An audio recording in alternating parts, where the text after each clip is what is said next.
5월은 가정의 달로 지키고 있죠. 오늘 마지막 주일을 보내고 있는데 5월 너무 힘드시지 않으셨어요?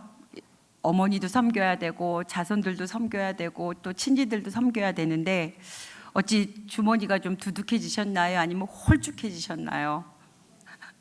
대부분 좀 많이 홀쭉해지셨을 것 같습니다. 근데 저는 1인 가구여서 뭐 이렇게 별로 홀쭉해짐이 없지만 그래도 또 인사드려야 될 때가 또 많이 있더라고요. 가정에 오늘은 여러 가지 형태의 가정이 있어요. 저처럼 1인 가구도 있고 할머니와 사는 가구도 있고 또 이제 또 한부모 가정도 있는데 가정에 여러 형태가 있지만 우리가 다시 한번 가정을 생각해 보면서 여호와 하나님께서 복 내려주시는 가정의 조건은 무엇인가를 오늘 말씀을 통해서 다시 한번 되짚어보는 시간을 갖기 원합니다. 어떤 화가가 이 세상에서 가장 아름다운 그림을 그리고 싶었답니다. 그래서 집을 떠나 세상에서 가장 아름다운 것이 어떤 것인지를 찾아다니기 시작했어요. 한참을 걸어다 보니까 저 앞에 목사님과 같은 그런 비슷한 분이 성경책을 끼고 걸어오고 있었다고 합니다. 그래서 물었어요. 목사님, 세상에서 가장 아름다운 것이 있다면 그것이 무엇이라고 생각합니까? 라고 물었더니 목사님께서 그야 세상에서 가장 아름다운 것은 믿음이죠 라고 대답을 하셨답니다. 그래서 이 화가가 그렇구나, 세상에서 제일 아름다운 것은 믿음이구나 라고 생각을 하면서 또 길을 걸어가고 있었습니다. 근데 저쪽에서 예쁜 아가씨가 아주 상쾌함으로 기분 좋게 노래를 흥얼거리면서 걸어오고 있었다고 합니다. 그래서 그 아가씨에게 또 묻습니다. 아가씨, 세상에서 가장 아름다운 것은 무엇이라고 생각합니까? 라고 물었더니 즉각 그 아가씨는 그야말로 사랑이죠. 사랑이 이 세상에서 가장 아름답습니다 라고 말했답니다. 그래서 화가는 또 생각했어요. 사랑도 아름다운 것이구나 라고 생각을 하면서 길을 쫙 걸어가고 있었답니다. 근데 마지막으로 또 이렇게 길을 걷다가 보니까 한 부상병을 만나게 됐어요. 그런데 그 부상병에게 또 이 화가는 묻습니다. 당신이 생각하는 세상에서 가장 아름다운 것은 무엇입니까? 라고 물었더니 군인이 대답합니다. 세상에서 제일 아름다운 것은 뭐니 해도 평화입니다 라고 대답을 했다고 합니다. 그래서 이 화가가 생각을 했대요. 그래, 믿음도 아름답고 사랑도 아름답고 평화도 아름답다면 그 믿음과 사랑과 평화가 함께 어우러진 곳이 세상에서 가장 아름다운 것이겠구나 라고 생각을 하면서 그 세 가지가 어우러져 있는 곳을 향해서 계속 생각을 하면서 집으로 돌아오고 있었습니다. 그런데 돌아오는 길은 해가 어둑어둑 지면서 서쪽 하늘의 붉은 노을이 하늘을 아름답게 물들고 있던 저녁 시간이었다고 합니다. 근데 저 멀리서 화가가 집으로 돌아오는 것을 보고 어린 딸들이 뛰어오면서 화가의 품에 안겼습니다. 그런데 그 달려와 아빠의 품에 안기는 딸들의 눈동자에서 아빠에 대한 한없는 사랑이 담겨 있었습니다. 그리고 저녁을 짓다가 행주치마에 손을 닦으면서 너무나도 은근하게 여보 이제 오세요. 쑥스럽네요. 안 해본 걸 하려니까. 오늘 수고 많으셨지요? 라고 이렇게 너무나도 자상스럽게 아내가 말을 하는데 그 아내의 눈동자에서 남편에 대한 한없는 믿음이 가득해 보였다고 합니다. 그리고 그날 저녁 5인 식구가 식탁에 앉아서 저녁을 먹는 그 집 안에는 그야말로 평화가 가득하였다고 합니다. 그래서 화가는 그때 가정이야말로 믿음과 사랑과 평화가 있는 세상에서 가장 아름다운 곳이구나 라는 것을 깨닫게 되었다는 이야기입니다. 이제 바라기는 여러분들의 가정, 우리 믿음의 식구, 부산집 믿음의 식구의 가정들이 세상에서 가장 아름다운 천국이 되기를 간절히 소망해 봅니다.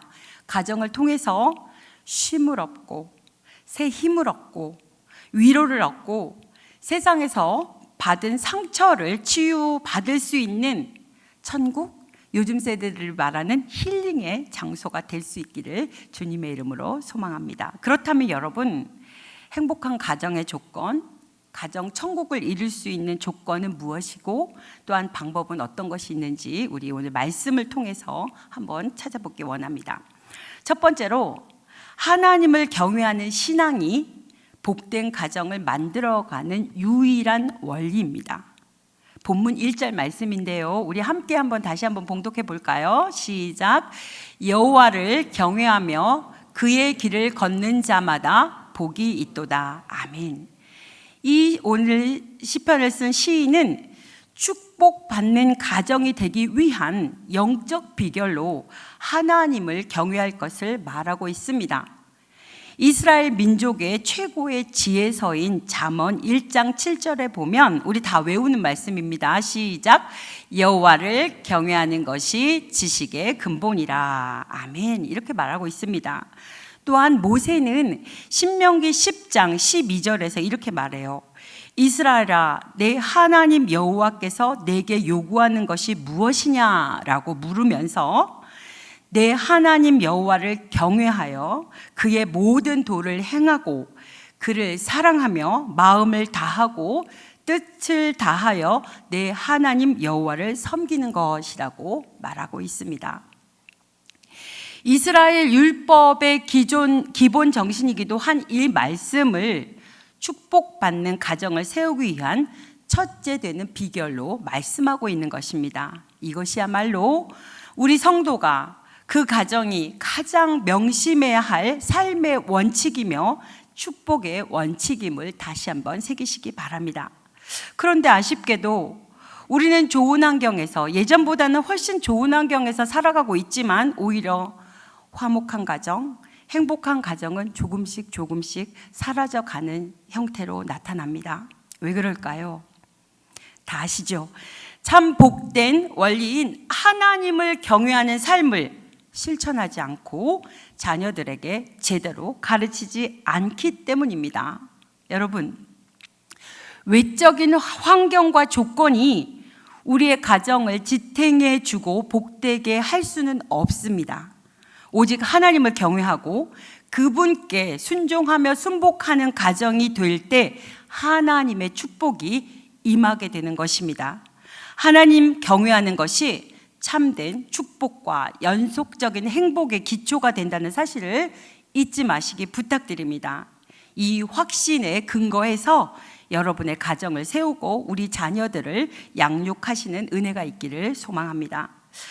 두 번째로는 진정한 축복은 성도의 근면과 성실에 근거합니다. 2절 말씀인데요, 우리 함께 봉독해 볼까요? 시작. 내가 내 손이 수고한 대로 먹을 것이라. 내가 복되고 형통하리로다. 아멘. 많은 학자들은 이 말씀이 바로 전편에 있는 시편 127편 1절과 2절 말씀을 서로 이렇게 대구를 이룬다고 말하고 있습니다. 1절 말씀을 보시면 여호와께서 집을 세우지 아니하시면 세우는 자의 수고가 헛되며 여호와께서 성을 지키지 아니하시면 파수꾼에 깨어 있음이 헛되도다. 너희가 일찍이 일어나고 늦게 누우며 수고의 떡을 먹음이 헛되도다. 아멘. 지금 읽었던 말씀을 우리 2절 말씀과 서로 이렇게 보게 되면 오늘날 우리 성도가 이 세상에서 어떤 삶을 살아야 할 것이며 하나님께서 어떤 축복을 허락해 주실 것인지에 대한 분명한 해답이 얻을 수 있게 됩니다. 이 세상은 결코 우리의 노력과 의지로 모든 것이 이루어지는 곳은 아니라는 것 우리 너무 잘 알고 있지요. 그러나 동시에 그렇다고 해서 또한 아무것도 하지 않고 옛날 어르신들 말처럼 누워서 감나무 아래서 감 떨어지기를 기다리는 삶을 살아서도 안 된다는 것입니다. 결국 이 말씀은 하나님을 섬기는 자, 우리들이죠. 하나님께 인생을 맡긴 자, 우리 믿음의 식구들이죠. 하나님을 의지한다는 이유로 게으르거나 나태해서는 안 된다는 말씀을 하고 계시는 것입니다. 오히려 우리 믿는 자들은, 우리 믿음의 식구들은 그 누구보다도 자기의 삶의 자리에서 땀 흘려 성실히 일해야 하는, 최선의 노력을 다해야 하는 삶을 살아야 한다는 사실을 말씀하고 있는 것입니다. 그렇게 할 때 하나님께서는 그 경외하는 자의 수고를 보시고 반드시 그 수고가 헛되지 않게 하셔서 수고한 대로 먹게 하시는 축복을 주신다는 말씀인 것입니다. 그래서 사도 바울은 갈라디아서 6장 7절에 또 이렇게 말씀합니다. 스스로 속이지 말라. 하나님은 업신여김을 받지 아니하시나니 사람이 무엇으로 심든지 그대로 거두리라고 말씀하시고, 데살로니가 후서 3장 10절에서 이렇게 말씀합니다. 누구든지 일하기 싫어하거든 먹지도 말게 하라 라고 말씀합니다. 즉 하나님을 경외할 뿐만 아니라 근면과 성실로 일하는 것이 참된 축복의 전제 조건임을 말하고 있는 것이죠. 근면과 성실의 삶, 땀 흘리는 노동하는 삶이 얼마나 고귀한 것인지 깨닫고 그러한 삶을 살아가는 믿음의 식구들이 되시기를 바랍니다. 노동한 것 이상, 노력한 그 이상의 것을 바라고 일확천금의 꿈을 꾸며 살아가는 것은 우리 성도로서의 합당한 바가 아님을 또한 기억하시기 부탁드립니다. 마지막으로 우리 성도들은 자신의 가정의 구심점을 신앙적 삶에 두어야 합니다. 5절 말씀에 이렇게 기록되어 있습니다. 여호와께서 시온에서 내게 복을 주실지어다. 여러분, 시온은 하나님의 성전이 있는 성산으로 하나님 임재의 상징적 처소를 말하고 있습니다. 이스라엘 백성들은 바로 이 시온을 그들의 가장 중요한 성지로 생각했습니다. 시온은 이스라엘 신앙적 중심일 뿐만 아니라 정치적, 정신적 중심이기도 한 곳입니다. 이곳은 아브라함이 그 아들 이삭을 번제로 바치고자 했던 곳이며, 또한 다윗이 오르난의 타작마당에서 하나님의 진노를 멈추게 하고자 제사를 드렸던 곳이기도 합니다. 그리고 솔로몬은 바로 이곳에 성전을 건축하였습니다. 이처럼 민족의 깊은 유서가 담겨 있는 시온은 이스라엘 민족에게 있어서 너무나도 소중한 귀한 장소로 각인된 곳입니다. 시인이 말하는 시온이라는 장소는 어떤 특별한 지명을 지칭하는 것이지만 모든 성도의 마음을 향하고 있는 하나님의 보좌를 의미한다는 것이 좀 더 합당합니다. 그들을 지으시고 인도하시는 하나님을 믿는 믿음과 소망의 터 위에서만, 하나님을 믿는 믿음과 소망의 터 위에서만 하나님께서 내려주시는 충만한 복을 받아 누릴 수 있다는 사실을 오늘 다시 한번 확인하시고 그것을 원하기 위해서 기도하시기를 부탁드립니다. 이스라엘 역사를 보게 되면요, 여러분들 너무 잘 알고 계시죠? 그 긴 수천 년 시간을 나라도 없이 떠돌이 민족으로 고난과 어려움을 당하며 살아왔지만 그들의 역사 속에서 결코 사멸되지 않고 기업고 독립국가를 건설할 수 있었던 힘은 어디에 있습니까? 그들 민족의 정신적 구심점인 하나님 경외하는 신앙이 바로 그 힘이 되었습니다. 이것과 비교해 볼 때 여러분, 우리의 가정도 마찬가지입니다. 한부모 가정이든 조선 가정이든 1인 가구이든 어떤 가정의 형태였든지 경제적 위기가 있는 가운데가 있더라도 수많은 문제로 큰 위기에 처했을지라도 그것만으로 우리 가정은 결코 무너지지 않습니다. 우리 안에 하나님을 믿는 믿음과 거룩한 소망의 구심점이 있다면 결코 이러한 위기와 고난 속에서도 하나님의 복을 받아 누리는 가정이 되고 회복의 은혜를 얻는 가정이 될 수 있을 것입니다. 여러분 가정의 가장 진정한 구심점은 어떤 것입니까? 부모님입니까? 아니면 자녀들입니까? 겉으로 보이는 집입니까? 아니면 몰래 숨겨놓은 금고 예금 통장이십니까? 이러한 것들보다 우리 가정을 단단하게 뭉치게 하고 든든히 세워줄 구심점은 바로 하나님을 섬기고 예배하는 우리 신앙과 믿음이 되어야 할 것입니다. 이처럼 영적 구심점을 분명히 가지고 가정을 세우는 자마다 참으로 흔들림 없는 복된 가정으로 세워질 것을 믿어 의심치 않습니다. 말씀을 맺습니다. 인간이 인생에서 추구하며 소망하는 것은 물질의 축복, 가정의 축복, 평강 아니면 장수의 복일 것입니다.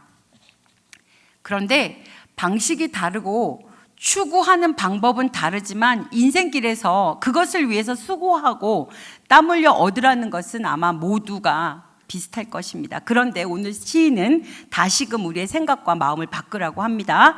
인생의 영원한 염원인 축복을 얻는 가장 큰 비결은 여호와 경외와 그 말씀을 따라 행하는 삶이라고 분명히 말씀하고 있습니다. 우리는 과연 인생의 축복을 어디서 찾고 구하고 계십니까? 어디에 땀과 힘을 쏟고 계십니까? 인생의 축복은 오직 인생의 주권자가 되신 하나님을 바라보고 그분을 경외함으로 얻을 수 있는 사실임을 기억하시고 최선을 다해 믿음의 경주를 달려가는 우리 모든 믿음의 식구들이 되시기를 간절히 소망합니다.